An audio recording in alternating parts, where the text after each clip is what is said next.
Good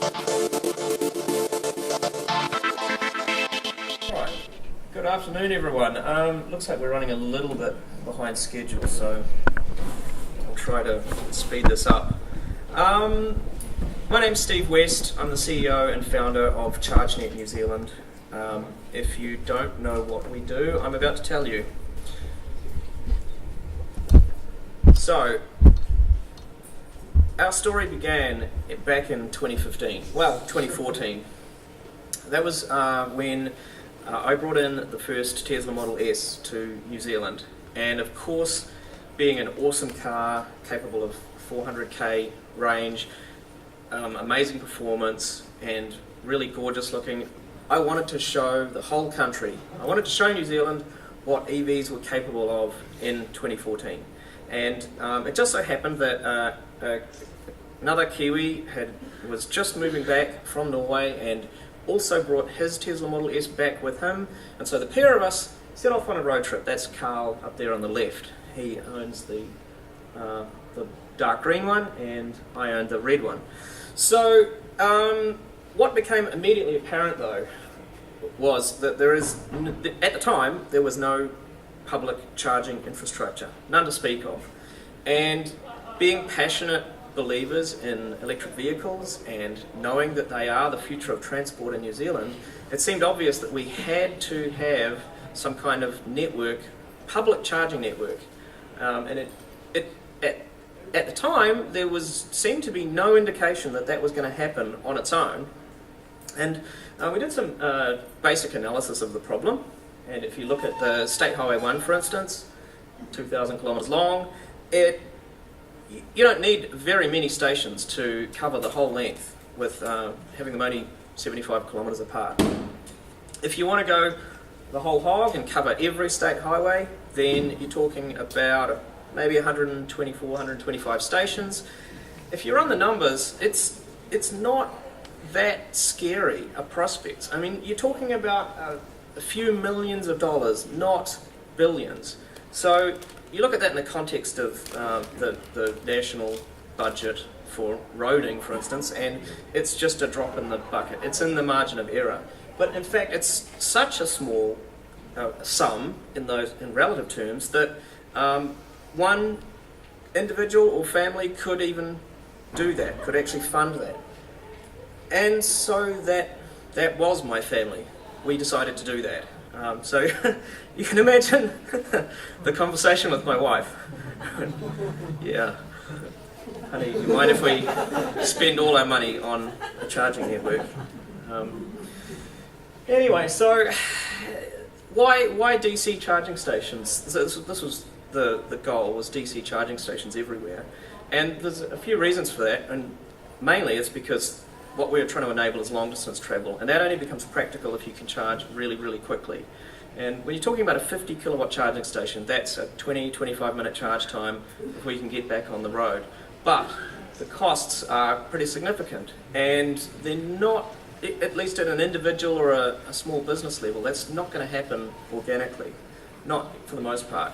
Slow charging, yes, but the DC rapid charging, no. So it was clear that we had to go DC. So we formed Chargenet New Zealand in 2015, fairly early in 2015, and outlined our business plan, told the world what we were up to, made some, I think, quite ballsy commitments. Initially we said we were going to do 75 stations. We since upped that to 100 by the end of 2018, and I think we're doing pretty well on that front. So we went to the market with a fairly basic offer. You give us a car park and we will fill it with a DC rapid charging station at no cost. But our business had to be sustainable, and so that meant from day one we included billing. So we're not a charity, we have to recover the cost of these machines from the end users. What we're doing is taking this very expensive machine and dividing that cost up into very small pieces and spreading it out across all the users. And so to that end, we incorporated a billing system right from day one. And, you know, as far as actually using the stations, really straightforward. RFID tags are the most easy way to do it, but we've got a smartphone app, you can use the website, you can even start the stations through SMS.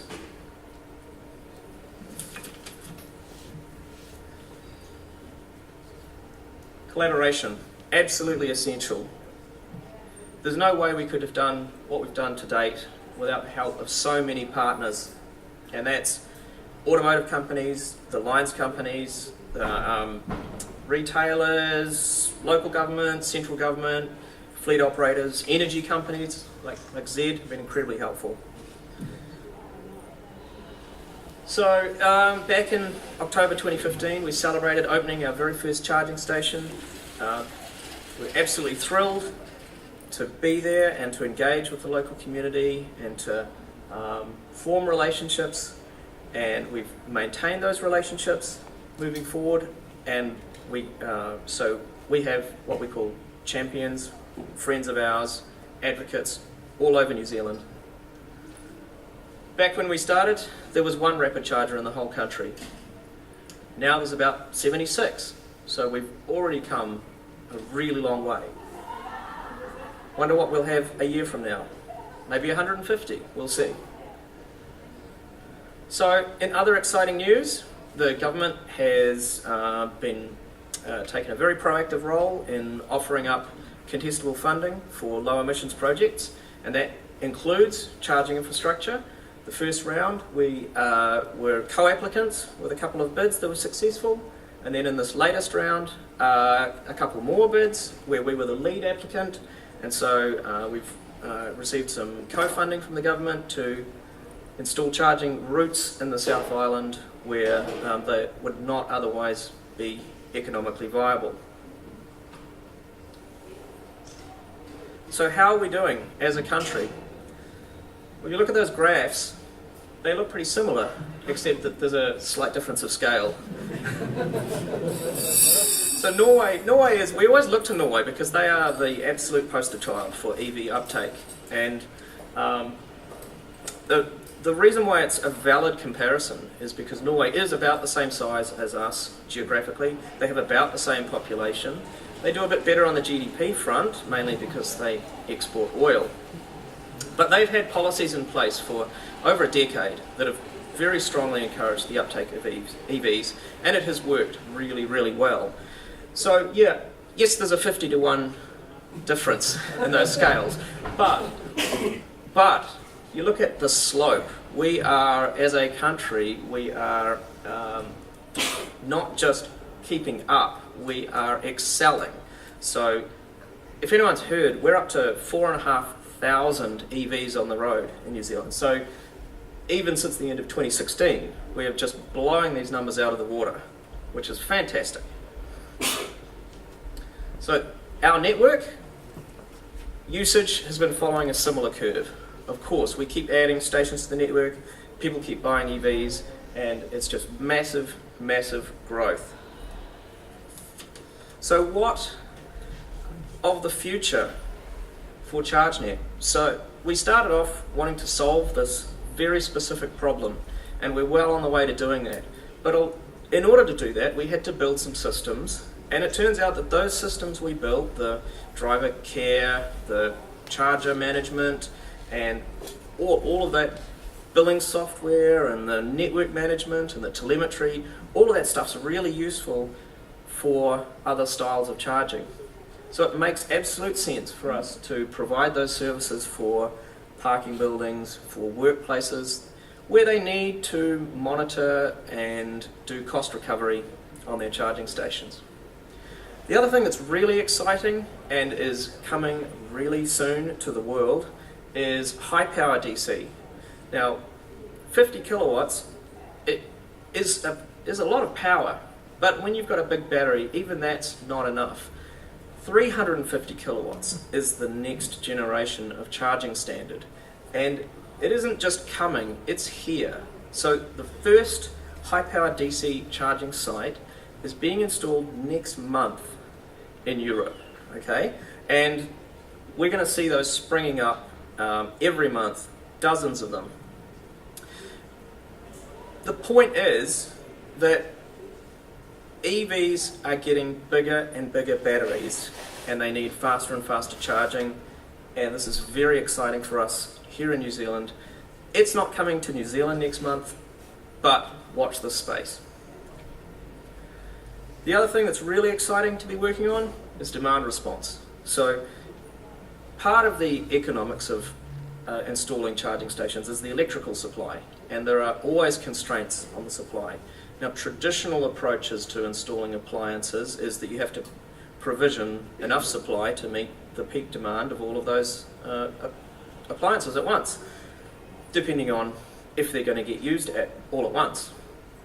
But that's not really economically viable. If you want to put in a whole row of charging stations and you don't really necessarily need them all to go at full power all at once, then load management gives you a way to work within the constraints of your supply but still have lots and lots of charging stations. So this was our team back in 2015 when we started out.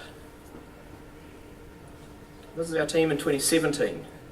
So things are going off. EVs are huge in New Zealand, and with good reason.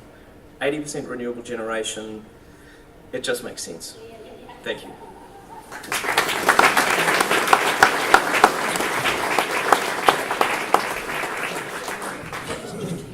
Sure. Righto, here come the questions, thick and fast. I'll just take the top one. Hydrogen can provide a significant solution for removing range anxiety, recharge time, temperature, performance, lifespan, etc. What are the barriers? Dogma. Steve? Dave? That's a Dave one. Okay, really quickly. Absolutely can, absolutely does, and people are still working with hydrogen actively. However, there are handling issues with hydrogen. Hydrogen requires handling at certain temperatures to be viable as a fuel source. Some of those problems still haven't been solved. There's an extensive amount of work going on in Japan at the moment looking at that as a potential hybridisation solution. Short answer to your question. It is valid. It's not dogma. Dave, while you're there, and then I'll get Steve up for a couple, following your presentation, have you considered induction charging? Look, at HMI we absolutely believe in induction charging. However, there are certain limits to induction charging, and those limits currently are around safety and magnetic field management. The last thing you need is an induction charging unit turning someone's pacemaker into a bomb in a public place. That could be, apart from being highly distressing and possibly amusing, it wouldn't be very amusing for the person involved. So the short answer is induction charging has a place, it has a fit, but there are some significant safety constraints that have to be worked through first. Steve, one for you. How will you compete with Tesla's charging and supercharging stations once they become more prolific? Okay, so I disagree. It's even a valid question. If you recall, we started Chargenet to encourage EV uptake, and what do Tesla's supercharging stations do? They encourage EV uptake. So it's not about competition and whether we can compete with them. When it comes down to the automotive industry, Tesla are one player of many. Now it appears to be, right now today, that Tesla are leading the pack, and that's true. So there are some very impressive products that Tesla make.